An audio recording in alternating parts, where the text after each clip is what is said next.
Okay, so here we go for question number 15. It says wire A and wire B has the following ratios. Length of A over length of B is 5/18.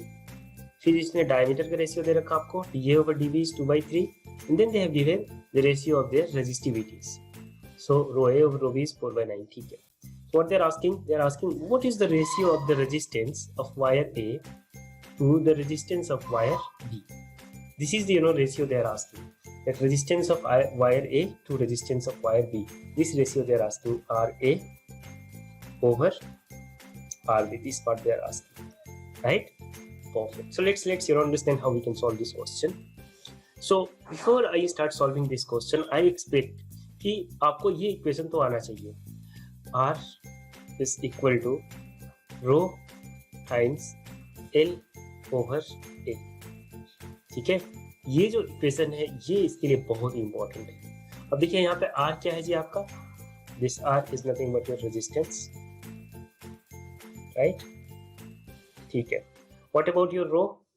So this rho is nothing but your resistivity. And what about this L? So L is nothing but the length of the conductor.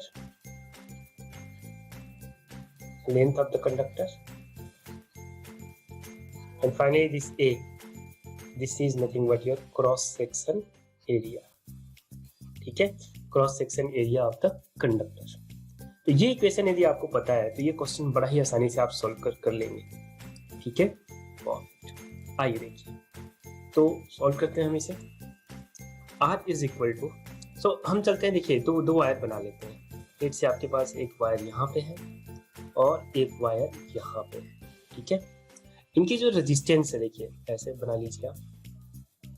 Late से इसका resistance है RA और इसका जो resistance है आपका RB है. ठीक है, परफेक्ट. और इसका जो लेंथ है तो A के लिए ऑलरेडी देखिए क्या दे रखा है जी, LA दे रखा है. तो straight away I am going to write the equation for RA.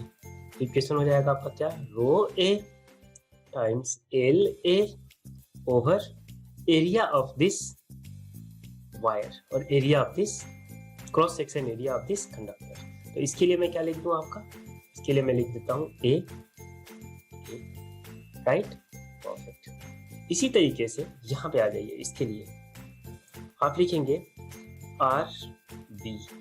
क्या होगा जी आपका, will be writing rho B times LB over area of cross section of conductor B. अब देखिए ध्यान दीजिएगा यहाँ पे कैसे गेम प्ले करना आपको. अच्छा, इसका जो क्रॉस सेक्शन एरिया है, बट आपको ना एरिया कहीं भी नहीं गिवन है, आपको डायमीटर का रेशियो गिवन है, राइट. तो आपको ये जो एरिया है इसे भी आपको डायमीटर के फॉर्म में लिखना होगा. आप मुझे बताएं जरा सा कि क्रॉस सेक्शन एरिया ये कैसा दिख रहा है आपका वायर, ये सिलिंड्रिकल दिखता है. जिसका जो क्रॉस सेक्शन एरिया होगा कैसा होगा, एक डिस्क जैसा होगा, राइट. बहुत ही छोटा सा सर्कुलर रीजन टाइप का होगा, एक डिस्क आप मान सकते हैं. सो इसका जो एरिया होगा, let me right, area of cross section for conductor, for first conductor, for this conductor is going to be what, pi d a square over 4. देखिए यदि आप डायमीटर के फॉर्म में लिखते हैं, मैं थोड़ा सा ना मे बी यहाँ पे बच्चे कंफ्यूज होते हैं, मैं इसे रेडियस के फॉर्म में पहले लिखता हूँ, फिर इसे डायमीटर के फॉर्म में कन्वर्ट करूंगा. तो देखिए ये सर्कुलर रीजन होगा आपका, एक डिस्क होगा, उसका एरिया क्या होगा, पाई आर स्क्वायर. और क्योंकि कंडक्टर ए है तो आपने लिख दिया RA, राइट, परफेक्ट. अब ध्यान दीजिएगा जरा सा, यहाँ पे ये रेडियस है और आपने देखा है, आपने पढ़ा है ये चीज कि जो रेडियस होता है वो डायमीटर कैसे लिखते हैं आप. तो आप चाहें तो RA लिख सकते हैं DA ओवर 2. यस और नो, यस, आसानी से आप लिख सकते हैं. तो आप RA के प्लेस पे यहाँ पे DA ओवर 2 सब्स्टिट्यूट कर दीजिए. So this is going to be how much, DA over 2 whole square. So this will become altogether pi dA square over 4. Yes or no? Perfect. This is going to be the area of your cross section area of the first conductor. Right? Very good. इसी तरीके से आप मुझे बताएं कि area of the second conductor कैसे निकाला जा सकता है. तो आप बोलेंगे area of the second conductor हो जाएगा आपका area of the second conductor A B आप लिख सकते हैं पाई dv स्क्वायर ओवर 4। ठीक है, अब इन दोनों को यहाँ पे सब्स्टिट्यूट कर दें, तो ये जो इक्वेशन आपने लिखा है R A and R B, इन्हें मैं रिराइट करने वाला हूँ। यहाँ पे देखिए कैसे, R A is going to be your rho A times L A over area of the conductor A. Area of the conductor A is what, pi D A square over A, so this is going to be pi dA square over 4, right? This is going to be 4. So अब ये नीचे 4 लिखेंगे हम, तो इस ये 4 को हम ऊपर भेज देते हैं, यहाँ पे लिख देते हैं this is going to be your equation number 1। इसी तरीके से आप इस इक्वेशन को मॉडिफाई करके लिखें, so this is going to be R B is equal to rho B times L B over pi D B square, right? और ये क्या है जी, 4 है, pi D B square over 4। इस 4 को यहाँ ना लिख के अब मैं इसे ऊपर भेज देता हूँ, तो it will get multiplied. This is going to be equation number 2, right? Perfect, now we are very close to answer. देखिए अब क्या बोल रखा है इसने, आर ए और आर बी का रेशियो निकाल लीजिए, तो वही काम करने जा रहे हैं। देखिए यहाँ पे हमने लिख दिया R A over R B, तो आर ए का जो यहाँ पे रिजल्ट है उसे नोट कर लें। This is going to be how much, rho A times L A over pi D A square multiplied by 4 divided by ये वाला जो रिजल्ट है एज इट इज आप नोट कर दें इसे भी, तो आप लिखेंगे जी this is going to be, मैं नीचे लिख लेता हूँ, स्पेस थोड़ा सा कम है यहाँ, तो यहाँ पे मैं इसे नोट कर लेता हूँ, rho B times L B over pi D B square times 4। अब इसे ना अरेंज करते हैं, देखिएगा कैसे, ध्यान दीजिएगा, यहाँ पे थोड़ा सा क्रूशियल हो जाता है। अब rho A divided by rho B, ये हो जाएगा क्या, rho A over rho B times, देखिए L A divided by L B, ये क्या हो जाएगा, ये हो जाएगा L A over L B. ठीक है, अब देखिए ये 4 डिवाइडेड बाई 4 कट हो जाएगा, चलिए मैं लिख देता हूँ 4 ओवर 4। ठीक है, अब देखिए ये यहाँ पे क्या रिमेनिंग है, 1 over pi D A square, right? तो इसे मैं एज इट इज लिखता हूँ, चलिए इसे चेंज कर लेता हूँ कलर, इसे मैं लिखता हूँ 1 over pi D A square. अब ध्यान दीजिएगा यहाँ पे क्या है, 1 over pi D B square है, तो ये चला जाएगा ऊपर, तो ये हो जाएगा यहाँ पे पाई डी बी स्क्वायर। ये थोड़ा सा समझना होगा आपको, राइट? अब देखिए 4 से 4 कैंसिल हो गया, ये 4 कैंसिल हो गया, पाई से पाई कैंसिल हो गया, राइट? अब देखिए रिमेनिंग क्या बचता है, आपका बचता है रो A over rho B, row A over rho B. आप मुझे बताएंगे रो ए ओवर रो बी का इन्होंने वैल्यू क्या दे रखा है, रो ए ओवर रो बी 4/9, यहाँ पे हमने क्या लिख दिया जी 4 ओवर 9।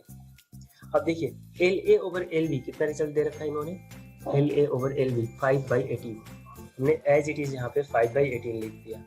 अब देखिए D B over D A, इसे ना ऐसे भी लिख सकते हैं D B over D A whole square, क्योंकि दोनों का ही स्क्वायर है। और देखिए यहाँ पे D A over D B कितना दे रखा है 2/3।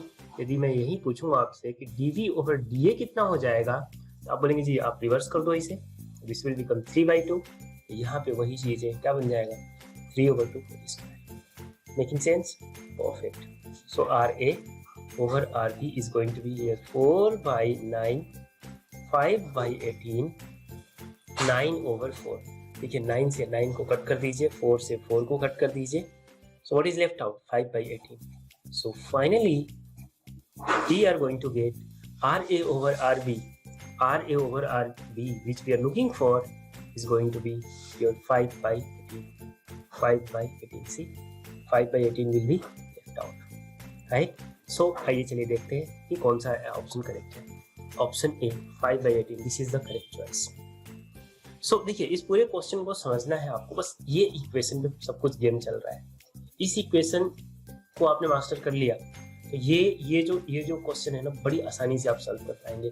थोड़ा सा बच्चों को यहाँ पे एक दिक्कत आता है कि मैंने कैसे डीवी ओवर डी ए लिख दिया, तो भी मैं आपको यहाँ पे एक्सप्लेन कर देता हूँ। देखिए यहाँ पे ये स्पेसिफाइज कर लेता हूँ मैं। जब भी आपको ना कुछ इस तरीके से मिल जाए A over B divided by C over D, ठीक है, ध्यान दीजिएगा, तो आप इसे कैसे लिखेंगे, ए ओवर बी को एज इट इज लिखेंगे और ये डिवीजन को ना मल्टीप्लिकेशन में कन्वर्ट कर देंगे और इसको रेसिप्रोकल कर देंगे, इसको रिवर्स कर देंगे, डी ओवर सी लिख देंगे, डी ओवर सी लिख देंगे। करेक्ट, यही कहानी यहाँ पे हुआ है। जैसे यदि मैं इसे इरेज करके दोबारा से सिर्फ उसी पार्ट को एक्सप्लेन करूँ तो आइए देखिए, आपको मिला था यहाँ पे इस पार्ट में है आपका पाई डी ए स्क्वायर, तो मैं यहाँ पे ऐसे लिख देता हूँ 1 over pi D A square, right, divided by 1 over pi D B square. ठीक है जी, गुड। तो देखिए इसे कैसे लिखेंगे आप, 1 over pi D A square, तो जैसे मैंने बताया डिवीजन को मल्टीप्लिकेशन में कन्वर्ट करें और इसको क्या कर दें, रिवर्स कर दें, राइट। तो देखिए क्या हो जाएगा आपका, पाई डी बी स्क्वायर ऊपर चला जाएगा और ये 1 नीचे आ जाएगा। देखिए पाई से पाई काट दिया हमने, और यहाँ पे क्या रिमेनिंग रहा आपका, डी डी ओवर डी ए, और ये दोनों का ही स्क्वायर है, इसका भी तो हमने क्या लगा दिया, होल स्क्वायर। यही कहानी हमने यहाँ पे किया हुआ है, ये पार्ट आप देख पा रहे हैं ना, ये सेम चीज हमने यहाँ पे अप्लाई किया है। तो यदि आपको डायरेक्ट नहीं समझ में आता है तो इसे मैंने पार्ट वाइज भी करके आपको अंडरस्टैंड करा दिया। Okay, perfect. फिर भी आपको कोई डाउट रहता है, please send your concern in the comment section, and definitely I will be replying for that. Okay, perfect. So that ends the question number 15. So let's move forward for the next question.